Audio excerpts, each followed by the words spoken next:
നിങ്ങളൊന്നും മിണ്ടാതിരുന്നേ, ഒരു ആമയും മുയലും. ഇവനൊരു അവസരം കിട്ടിയാലേ ഇവൻ റോക്കറ്റ് കുതിക്കും മാതിരി കുതിക്കുമെന്ന് പറയുവേ. ഇവൻ റോക്കറ്റ് കുതിക്കും മാതിരി കുതിക്കുന്നത്, ഇവനെയൊക്കെ ചാട്ടവാറിന് അടിക്കുകയാണ് വേണ്ടത് എന്നൊക്കെ ഇങ്ങനെ പറയുകയാണേ.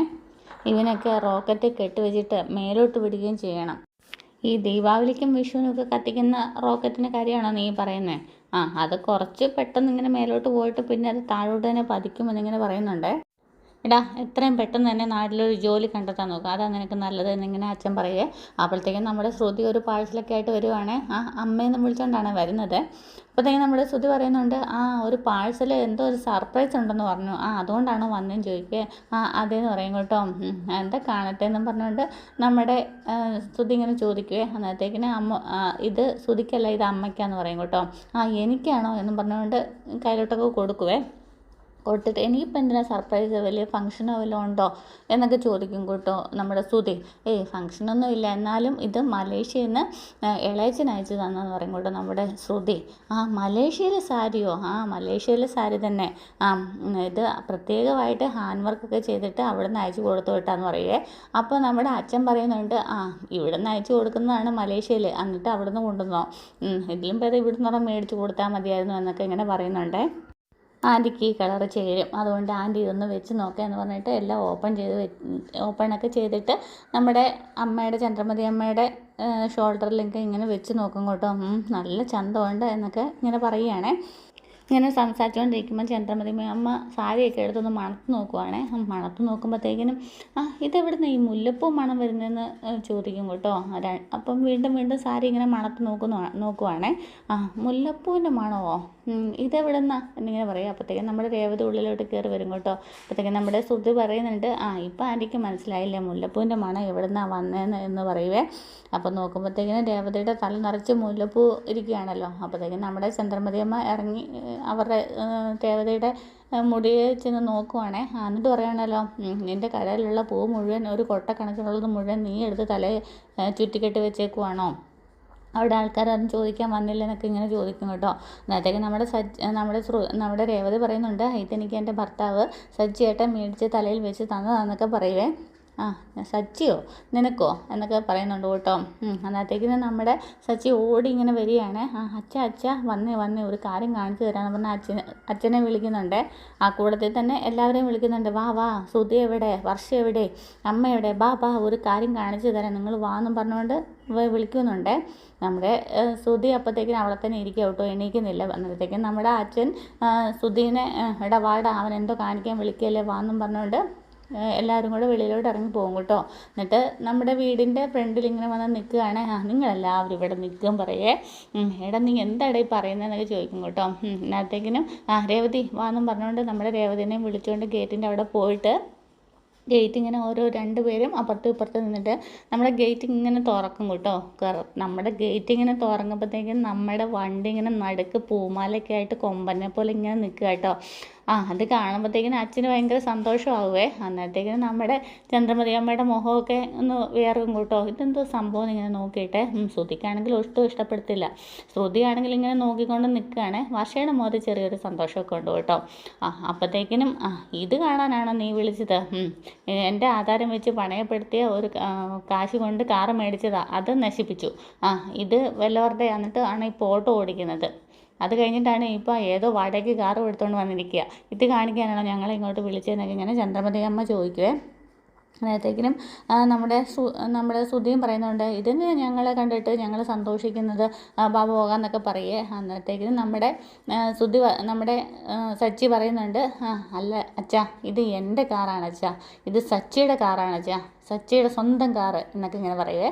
എന്നിട്ട് നമ്മുടെ രേവതിയുടെ അടുത്തോട്ട് പോയിട്ട് ഇങ്ങനെ, രേവതി, ഇതെൻ്റെ ഭാര്യ എനിക്ക് മേടിച്ച് തന്ന ഗിഫ്റ്റാണിത്.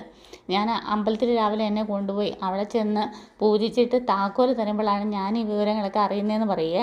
അപ്പോഴത്തേക്കിനും അച്ഛനങ്ങ് ഭയങ്കര സന്തോഷമാവുകയാണ് കേട്ടോ. എന്നിട്ട് കാറ് കാണാൻ വേണ്ടിയിട്ട് അച്ഛൻ പോകും കേട്ടോ. പുറകെ ഇവരെല്ലാവരും പോവുകയാണേ. എന്നിട്ട് പിന്നെ സച്ചി പറയുന്നുണ്ട്, അച്ഛ വാ ഒരു കാര്യം കൂടെ കാണിച്ചു തരാമെന്ന് പറയും കേട്ടോ. അങ്ങോട്ട് ചെല്ലുമ്പോഴത്തേക്കിനും അങ്ങനെ സച്ചി ഇങ്ങനെ കൈ പൊത്തി പിടിച്ച് നിൽക്കുകയാണ്. SRൻ്റെ അവിടെയേ. എന്നിട്ട് ഇങ്ങനെ കൈ പെട്ടെന്ന് മാറ്റും കേട്ടോ.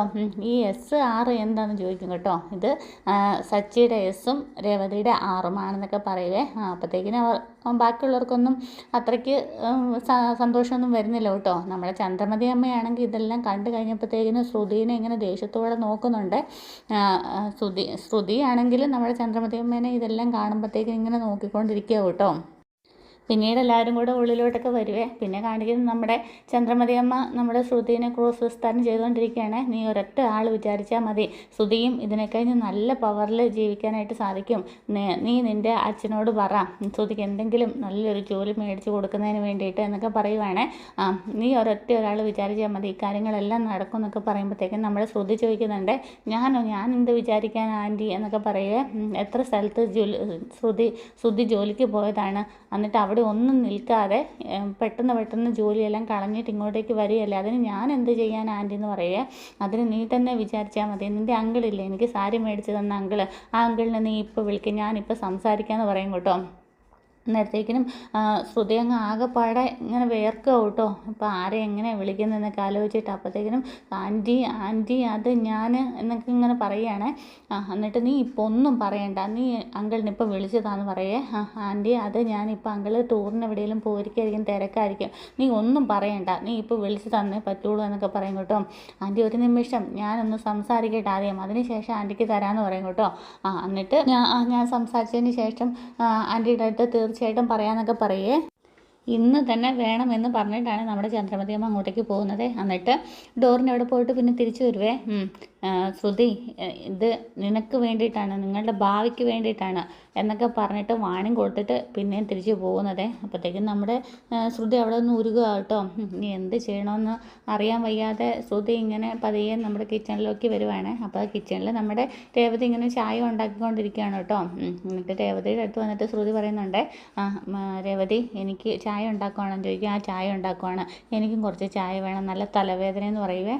അന്നത്തേക്കിനും ശ്രുതി ഇങ്ങനെ നാക്കിന് ചോദിക്കുകയാണ്, ഞാനൊരു കാര്യം ചോദിച്ചെന്നാൽ മറുപടി പറയുമെന്ന് ചോദിക്കുകയെ. തലയിൽ എന്തിനാ ഇത്രയും പൂ വെച്ചേക്കുന്നതെന്നാണോ എന്ന് ചോദിക്കും കേട്ടോ. അന്നേരം നമ്മുടെ ശ്രുതി പറയേ, അതല്ല എന്നിങ്ങനെ പറയേ. പിന്നെ എന്താണെന്നിങ്ങനെ ചോദിക്കുവേ.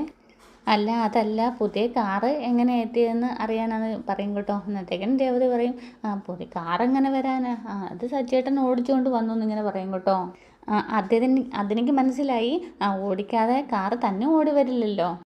അല്ല എങ്ങനെ മേടിച്ചെന്നാണ് ചോദിച്ചതെന്ന് ഇങ്ങനെ പറയുവേ. അന്നത്തേക്ക് നമ്മുടെ രേവതി പറയും കേട്ടോ, കാശ് കൊടുത്തു എന്ന് പറഞ്ഞിട്ട് തിരിഞ്ഞ് നമ്മുടെ ചായ ഉണ്ടാക്കുവേ.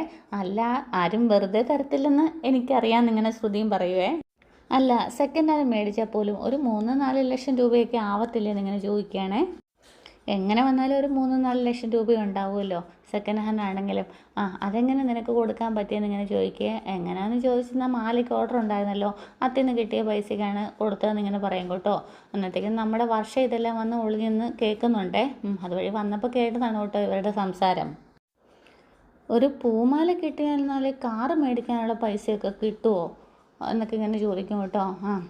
ഒരു കാറ് മേടിക്കാനല്ലേ, അതും വലിയ ഓർഡർ ആയിരുന്നല്ലോ, അതിന് കിട്ടിയതാണെന്നിങ്ങനെ പറയുവേ.